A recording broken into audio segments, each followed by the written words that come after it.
everyone, my name is Paige and I'm at Deschutes Public Library, and we are here to learn about the many faces of Alice, Alice in Wonderland, that is, and how illustrations of this famous literary character have evolved over time. Our expert today is Kristen Dorsey. She is an assistant professor in humanities at Central Oregon Community College, where she teaches writing and literature courses, as well as writing classes and workshops for COCC's continuing education program. Outside of the college, she runs writing workshops for teens and works with a variety of Central Oregon writing groups. In the very little leisure time she can scrounge up, she writes short-form memoir and nonfiction and dabbles in the art of letterpress. So please welcome Kristen. All right, so today we're going to be talking about the many faces of Alice. I'm going to show you a variety of illustrations of probably the most recognizable girl in all of English literature, and that is Alice and her adventures in Wonderland. The premise here is that looking at the illustrations of Alice over the years, we can see changing attitudes about childhood, we can see differences in dress, impacts of technology, attitudes about sexuality, and aesthetic and artistic trends and preferences. Just a couple of notes about what you're going to see here.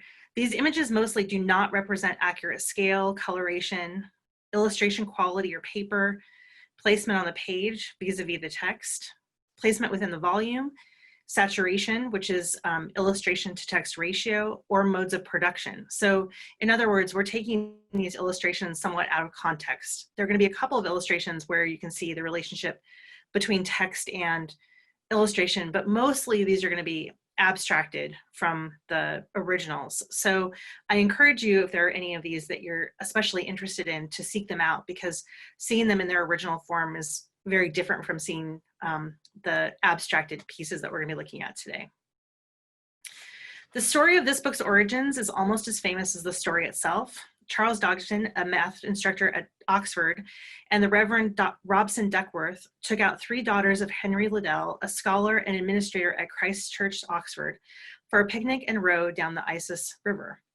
The girls were Lorena, who was 13, Alice, who was 10, and Edith, who was 8. The poetic preface to Alice describes this, quote, golden afternoon as the day that Dodgson, or Lewis Carroll, the pen name by which he is better known, began narrating the story in an attempt to amuse the girls. What you see now is a picture of Alice Liddell, Carroll's favorite of the 3, and the inspiration for the story. Although I would argue that Alice is a book that is actually very interested in issues of visual literacy and learning, and owes a lot of its success to rich visual description, there are relatively few details given of Alice's physical attributes.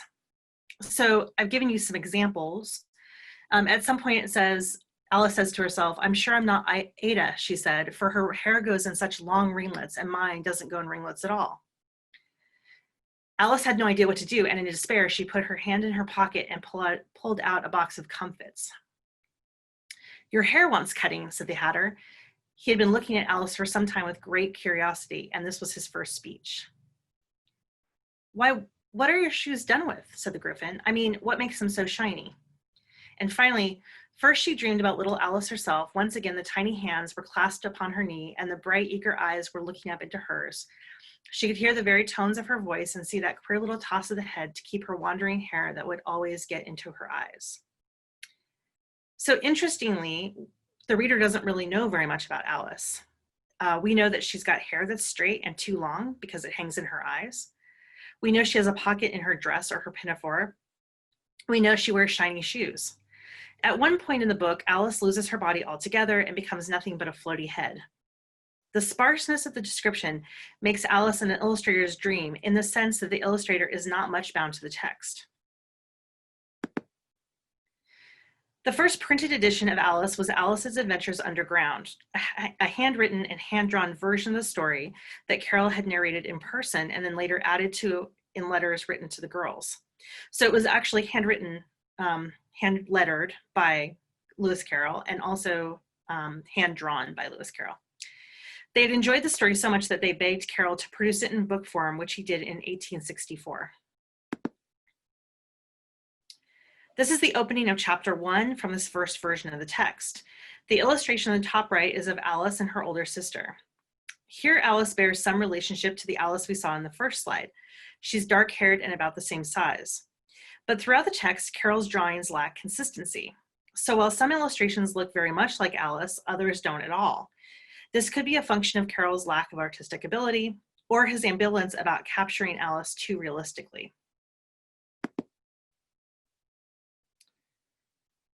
And here's another close-up version of Alice. And this is Alice at the point where she's playing croquet, and her croquet mallet is the flamingo, and she's hitting a ball that's a hedgehog.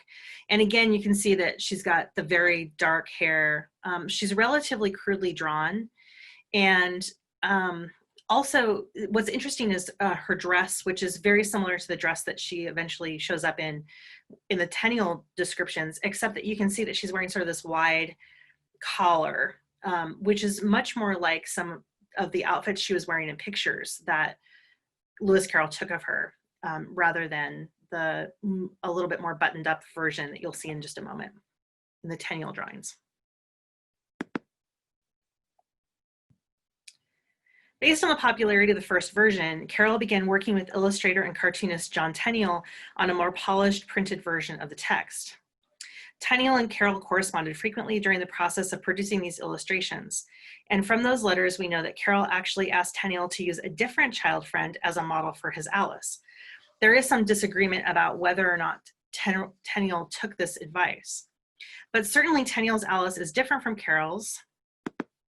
And here you can see two different versions of this. She consistently has long, lighter hair. She wears a short dress with a pinafore and dark Mary Jane shoes. So again, notice that the illustration itself is, in terms of her dress, is relatively similar, with the addition of the pinafore that has the very obvious pocket, and also the collar and the ruffled sleeves, which is a more put together, and also the pleats of the dress, a more put together, a less rustic looking version of the dress. This Alice also has very different shaped eyes, very long eyelashes, and so she looks like a very different girl. And again, you can see that this is Tenniel's take on the croquet game with the poor hedgehogs and the mallets that are the flamingos. There is play between the illustrations and text in the Carroll and Tenniel collaboration. So for example, this is a picture of the griffin that you see later on in the book. And in this, there's text that says that very soon they came upon the griffin lying fast asleep in the sun. If you don't know what a griffin is, look at the picture. So at this point, the text is actually talking to the reader and directs the reader in a sort of meta way back to this illustration of the griffin. "Up, lazy thing," said the queen, "and take this young lady to see the mock turtle and to hear his history. I must go back and see after some executions I have ordered." And she walked off, leaving Alice alone with the griffin. This allows Carroll to not have to describe the creature. The picture is inset in this case. It's not a full page, and it's also not framed. So it has a very organic position on the page and works with the text itself.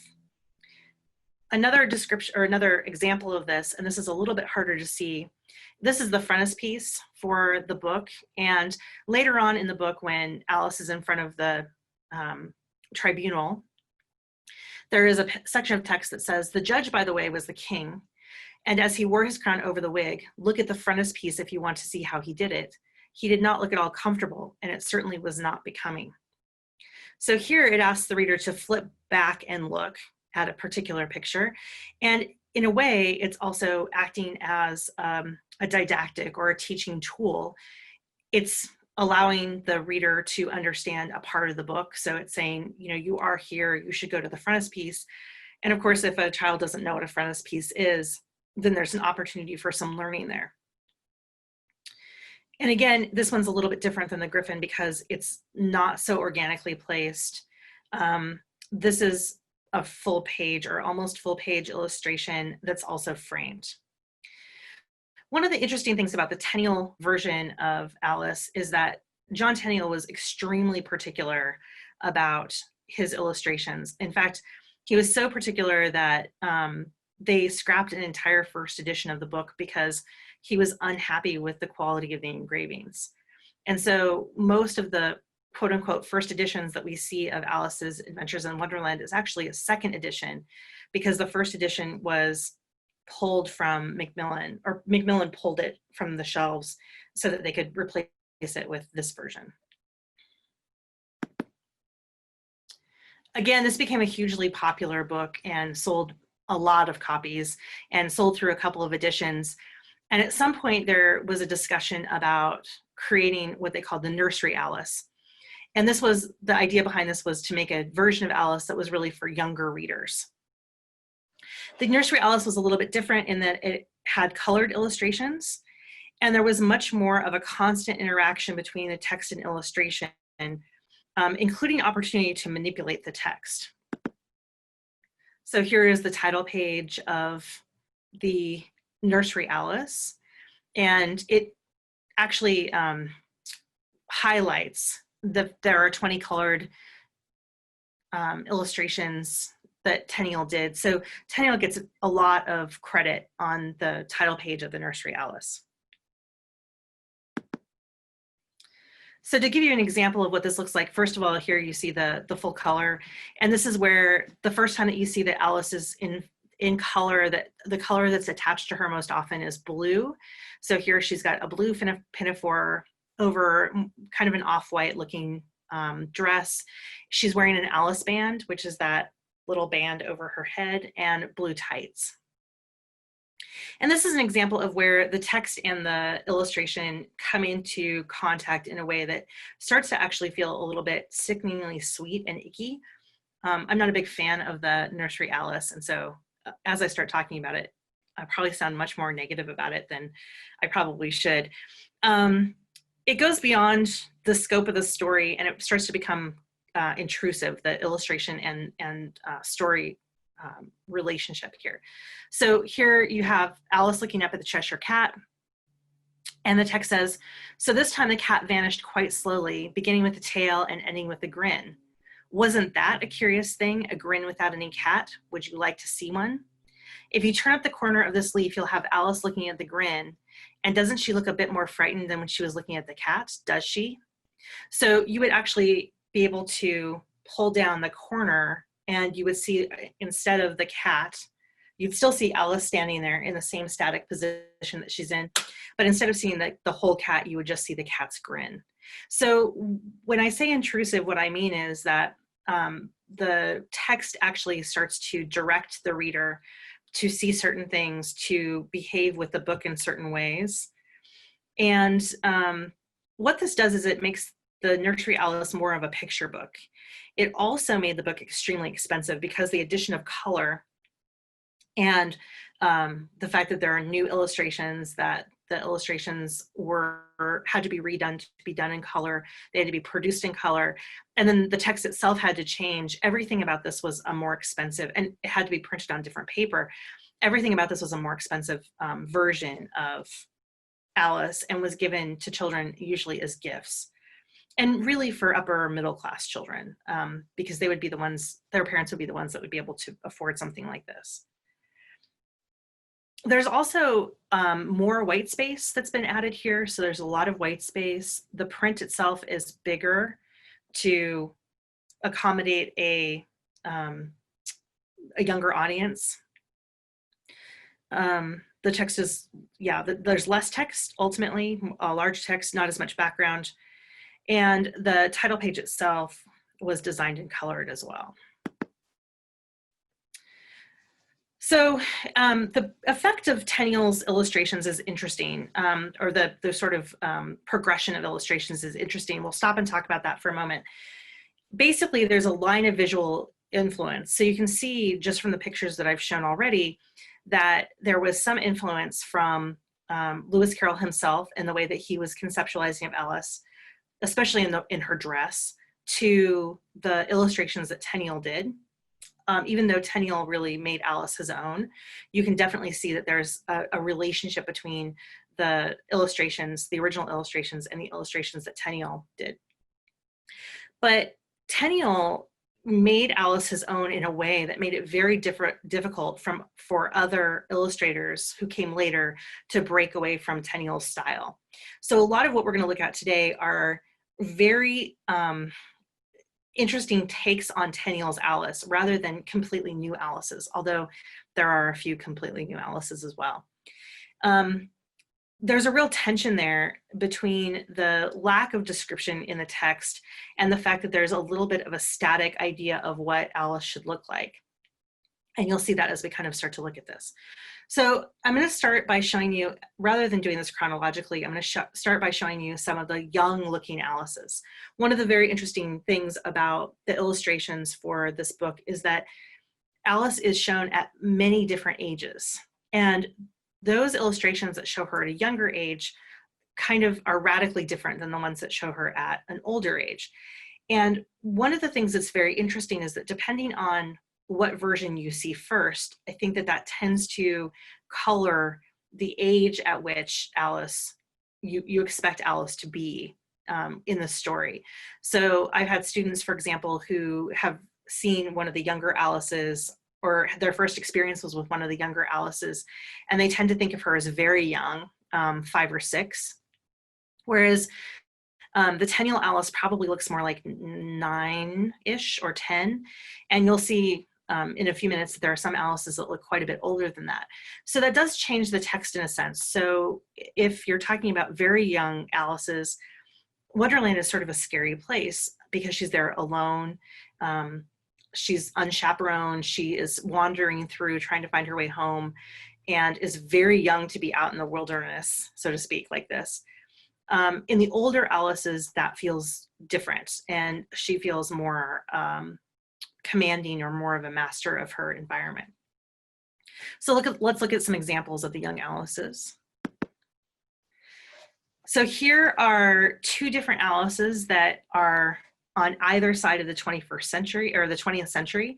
So you have on the one hand of this, or one side of the screen, the illustration from the Helen Oxenbury Alice, which came out in 1999. And you'll see that this particular Alice is very young. She's probably in the 5-year-old range. Her dress is overly simplified, so you have a very simple version of the fussier Victorian era dress from Tenniel's illustrations. And in what I think is an interesting reading of the text, she has kind of wild hair. And throughout this version, she's sort of shown as a little bit more of a wild child, definitely more earthy, definitely a little bit more rustic. And very cute. This is an illustration or a series of illustrations that are very cute and very charming and very innocent, ultimately very innocent. The second one is from Mabel Lucy Atwell from 1910. And again, you have a relatively young Alice here, and her youth in this particular illustration is highlighted by 2 things. First of all, she's a little bit more rounded. She's not quite so tall, not quite so angular. So she still has that sort of feeling of baby fat. And also her dress is the dress of a very young girl. And so you can kind of see that she's represented again and kind of in that 5, maybe 6-year-old range. Maria Kirk in 1907 went back to the darker haired Alice. And so here, actually both of these, both the Maria Kirk and the Bessie Pease Gutman have dark haired Alices. Again, you have a younger looking, rounder face on both of these.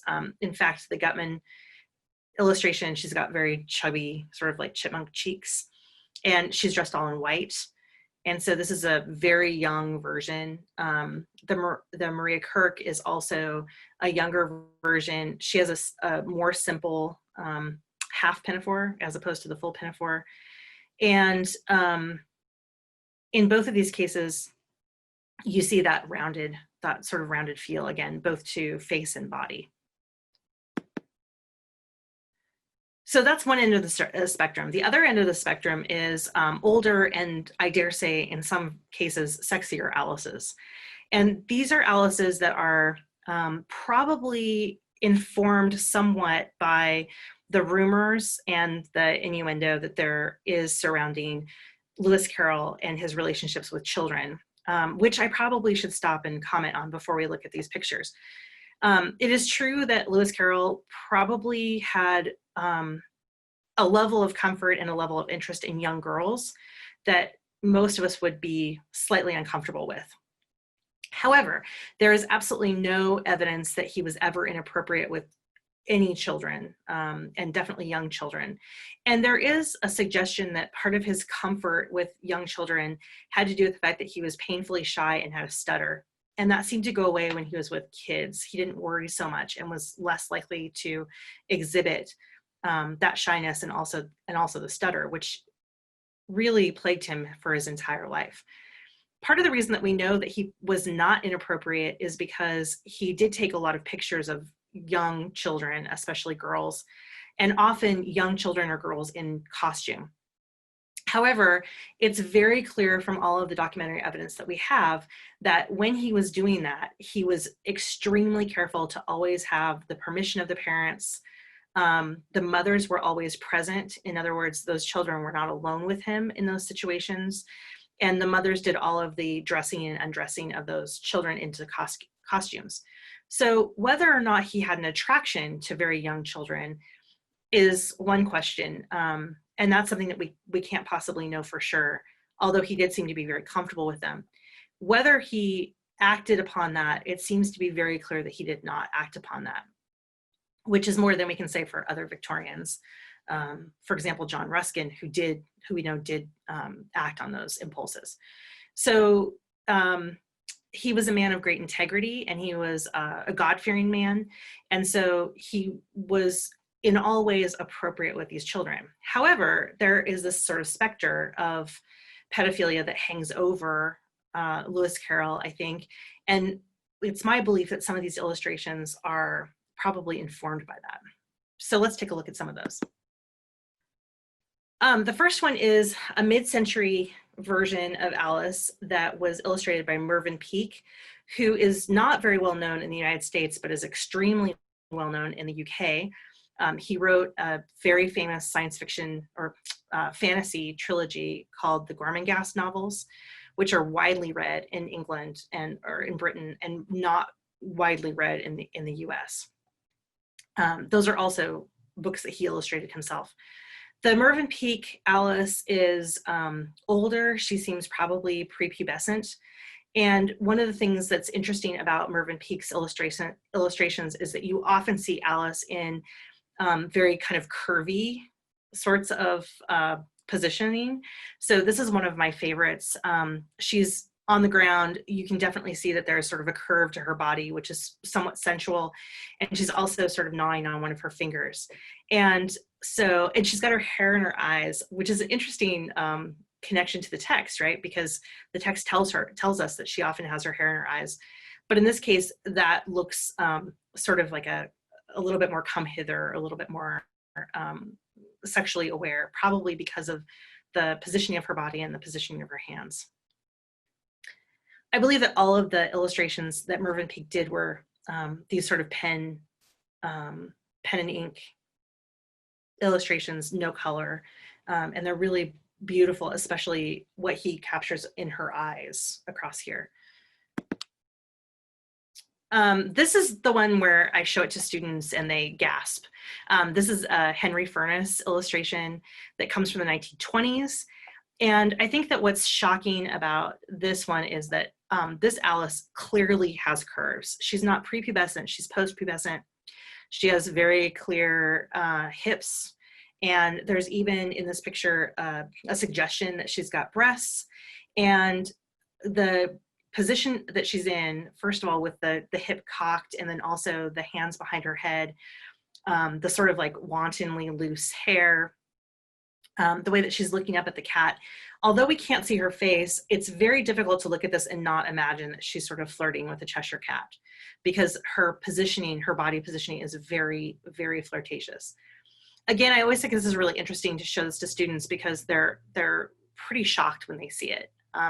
This is an Alice that does not look innocent in any way. She looks like she is sort of the mistress of this domain. She looks like she is manipulating her surroundings, manipulating other characters. And although I'm only showing you one illustration from this version, I think this is fairly representative of the Henry Furness illustrations and their overall tenor. It's of course also interesting that this is the 1920s, so this is the beginning of the Roaring 20s. There's a different feeling about sexuality that's happening. Another thing that's interesting about this is that you can tell by looking at her that even though she's post-pubescent, she's not wearing significant body shaping equipment under the dress, right? So she doesn't seem to have a corset on. And that's also, I think, a representation of that sort of freewheeling, hypersexual 1920s that we start to see in Western culture during the 20s. This is a 1917 illustration from Oliver Herford. And all of the illustrations of Alice when she grows radically within the house are interesting. But in this one, this kind of shows the discomfort of adolescence. She definitely seems like she's in that prepubescent to pubescent sort of stage. And she seems awkward, she's gangly. And I think it's actually a wonderful representation of what that time feels like for a lot of girls, where they're sort of out of control of their limbs. This is the point in the novel at which there's actually a lizard who's in the chimney, and she puts her foot up the chimney and he goes flying out, and it traumatizes him because he literally takes off like he's been shot out of a cannon out of the chimney and into the air. And so there's like a little bit of a violence to her gangliness here as well, but definitely in that kind of prepubescent to pubescent sort of stage at this one. This is a Thomas Maybank from the early 20th century. And I think this shows a very different version of the discomfort of that age. This Alice looks like she's too old for the clothing that she's in. She looks like she's too old for the hair cut that the hairstyle that she has. There's a just overall discomfort in her body position and in the fact that her sleeves look like they're a little bit on the short side. She looks uncomfortable. She looks just relatively, sort of in between stage, right? She's neither a little girl. She's very clearly not a little girl. She's extremely leggy. She's got very long arms. Her face is angular in a way that suggests that she's much older, but definitely uncomfortable looking, as if she's ready to be something different than she is. And if one reads the novel, which some people do, I don't necessarily, but other people read the novel as a little bit of a coming of age, that by the end of the novel, Alice has grown in a certain way, has sort of risen from one developmental stage to another. This illustration makes a lot of sense with that reading because this takes place at the end of the novel. The other thing that's really interesting about looking at these illustrations is to look at the period Alices. So these are Alices that are very much influenced by the culture that they're produced within. That means the fashion, aesthetic trends, that sort of thing. So here are some period Alices that I think are really fun. This is a 1949 Philip Gough, and this one seems to be based on late 18th century fashion. And so this is very much a backward looking version of Alice. Her dress, instead of being sort of late Victorian, is definitely quite a bit earlier, probably about 100 years earlier. And so is the overall drawing of the figure. So for example, you have those really narrow, small feet, the narrow, long hands. That's all very much kind of in that late 18th century style. And then also you have in the background the neoclassical columns, which also suggests that time period. So this is kind of a backwards looking Alice. This is a Blanche McManus, which is an 1876. So this is a version that came out relatively close to the Tenniel, after the Tenniel. This is actually not from Alice in Wonderland. This is from Through the Looking Glass, I believe. And so this is an interesting one because this shows an Alice who's wearing early Victorian fashion. So this would have been fashion that would have been popular much more in the first half of the 19th century rather than the second half of the 19th century. So it's backward looking. It kind of boggles the mind how Alice could have maneuvered around Wonderland wearing this dress. It seems extremely difficult, but highly stylized, definitely looking at a particular period of time. This is one of my favorite Alices. This is the Willie Pognegi illustrations from 1929. And he is actually working with the traditional flapper look. So she looks like she is a co-ed or maybe a high school student who's wearing a co-ed outfit with a really short skirt, the bob haircut.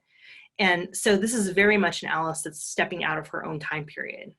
And she's really charming. Again, this is an older looking Alice. She's very tall, she's angular. She has long legs, long arms, so long limbed, definitely not a young Alice. This is a wonderful version from 1970. And so this is very much inspired by 1970s. Whenever I see this, I always think of Holly Hobbie, who was also popular in the 1970s. She has that kind of Holly Hobbie shaped dress. And so again, she's got the dress and the pinafore, but it's definitely not the dress and pinafore from the Tenniel version.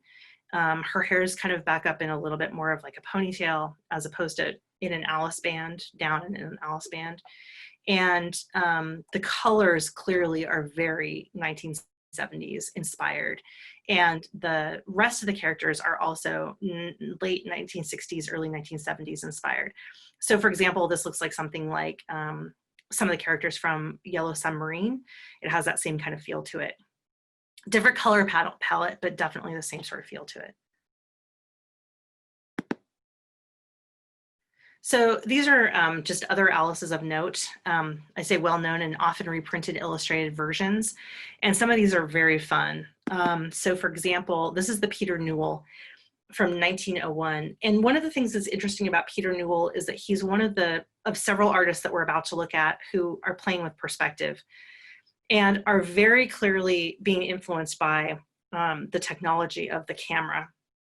So here you really see that this is, that there's something kind of photorealistic about what he's doing here. And so the perspective is through the lens of a camera. He's definitely thinking about the framing of the lens of the camera and the shadowing that would happen if you were taking still photography.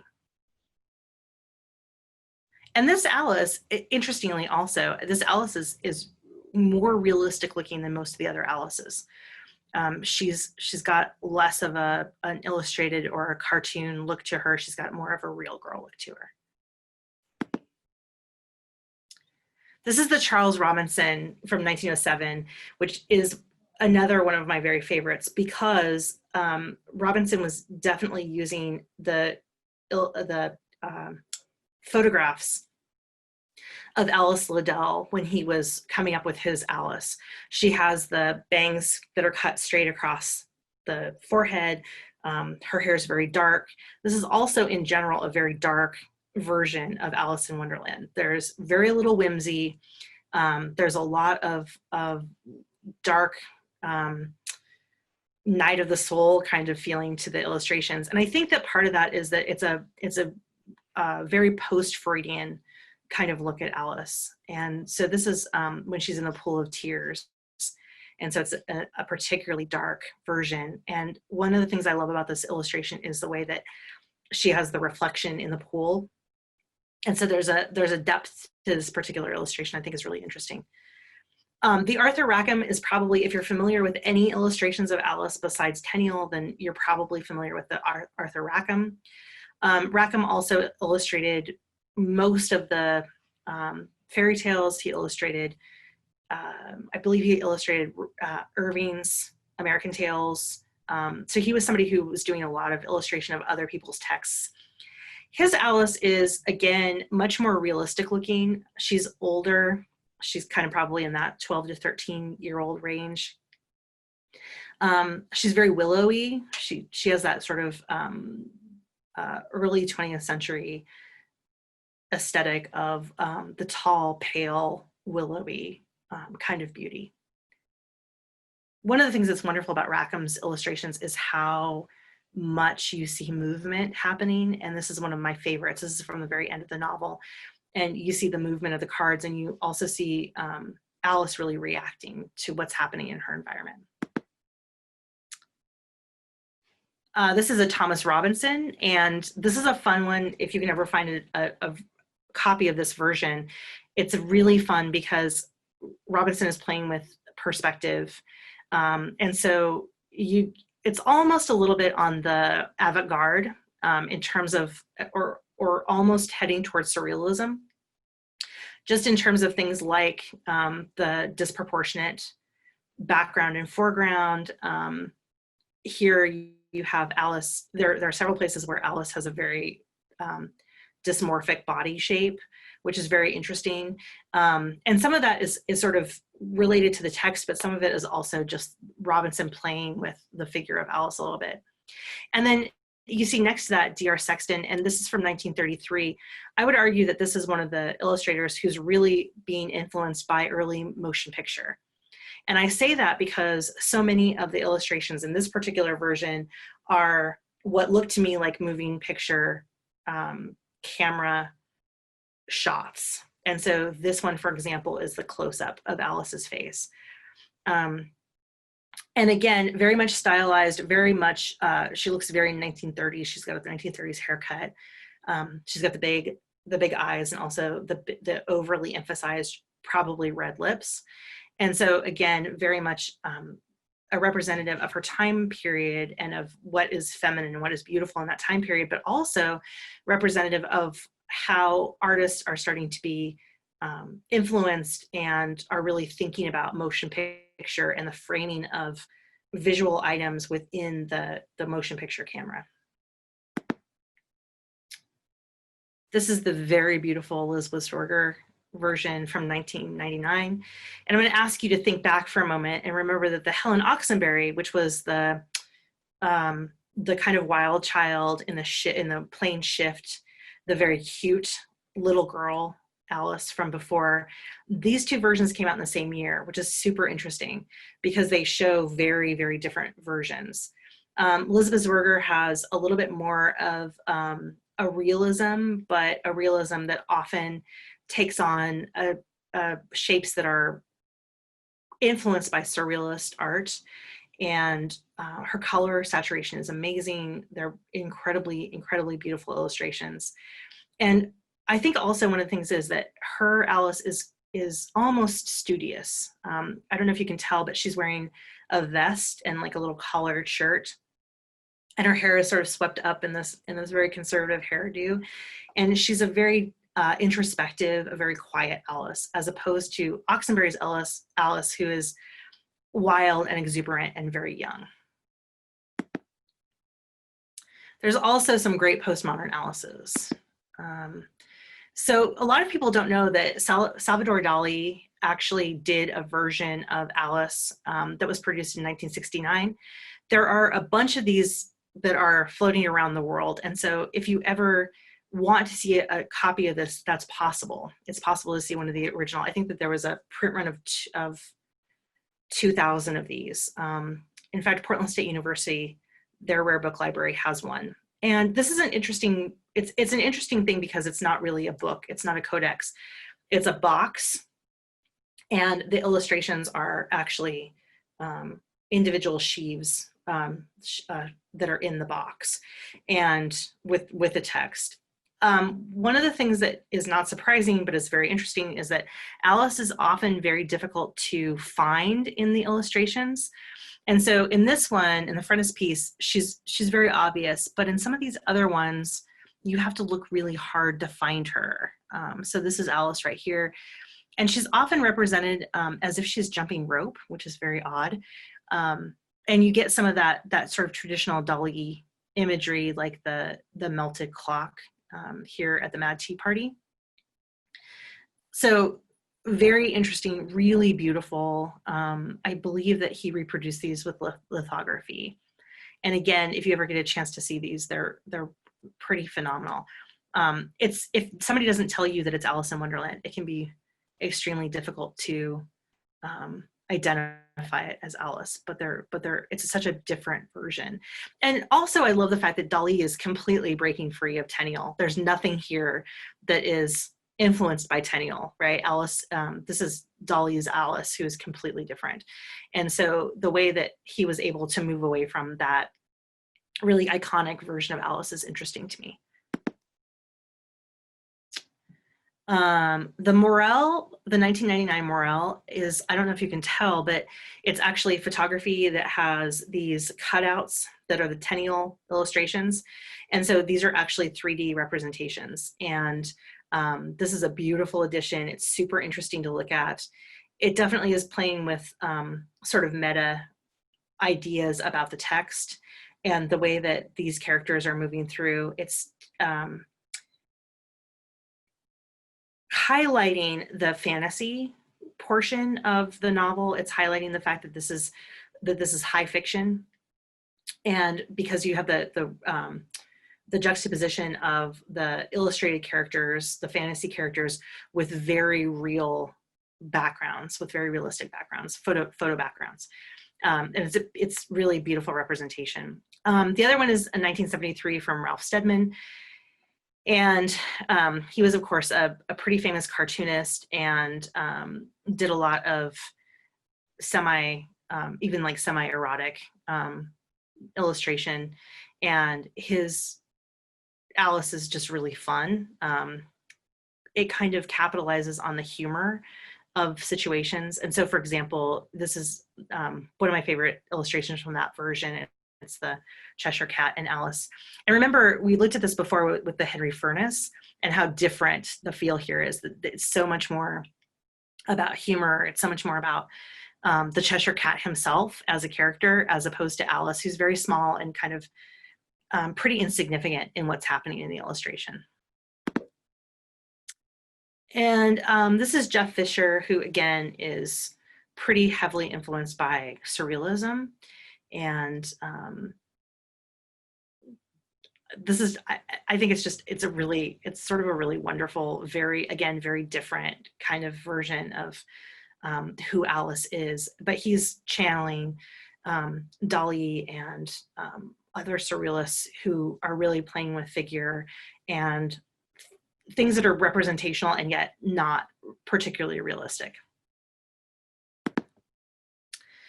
This is a John Bradley from 1992, and Bradley actually uses some well-known pop culture figures. And so if you look at the top of this one, you'll see that the Mad Hatter is Jack Nicholson, essentially. And so this is a really fun one because it's actually kind of placing popular culture side by side with Alice, which is really appropriate, as Alice was probably one of the very first highly merchandised, highly licensed characters. She was on everything. She was on everything from tea sets to tea towels to children's clothing, so all kinds of textiles. So it's very appropriate then to sort of marry a version of her with contemporary popular culture. And also just like the casting of Jack Nicholson as the Mad Hatter is genius. And then of course I would be remiss if I didn't talk a little bit about the Disney Alice in Wonderland. So here are several stills so you can kind of see the characters. And just like with a lot of the other illustrators, the Disney illustrators were absolutely working within the tradition of Tenniel. And so, for example, you can see that the color palette, they're also going for that blue dress, or the color blue. It was the opposite in the Nursery Alice, but still the color blue. The Cheshire Cat, the dimensions of the Cheshire Cat are very similar to the dimensions that Tenniel uses. So even though Disney makes her rounder, gives her bigger eyes, really highlights the blonde hair, they are nodding to that Nursery Alice with the similarity of the costuming, with the age of Alice, with the fact that she's wearing that Alice band. So they're very respectful of that Tenniel tradition, and they're not that far away from that Tenniel tradition. And the same is true for the characters of the March Hare and the Mad Hatter. Very, if you look at them next to the Tenniel illustrations, very similar. And also with the Red Queen has a similar body type and similar shapes. Even though she looks very Disney-fied, she definitely has those shapes that come from Tenniel. This is probably the interesting thing about Disney, and there's a way in which, even though there are several versions of Alice that come after the 1951 film, there is a way in which I think that this Alice, the Disney Alice, ends that reign of influence of John Tenniel's illustrations and potentially becomes the most recognizable version of Alice. And so even though Disney is working with that version, or with that Tenniel influence, there's a way in which it's also the end of that Tenniel influence. And the versions that you see coming after the Disney Alice either look much more like the Disney Alice, take cues from Disney Alice, or have a complete departure from. And so there is a way in which Disney might have freed Alice from the tyranny of Tenniel's illustrations, which I think ultimately Lewis Carroll would have been extremely pleased with, because I think it would have pleased him to see the play and the number of different versions that came out of his original idea of these characters. And I think also that it's appropriate to say that even though Lewis Carroll wrote this story specifically for 3 children, and even more specifically for the middle of those 3 children, for Alice Liddell herself, he was never sold on the idea that she should be the face of Alice. And so the fact that we get so far away from that little girl that we saw at the beginning of the slideshow to this little girl would have been really okay with him, because he wasn't trying to immortalize her physically. I think that he was trying to immortalize a spirit rather than a physical embodiment.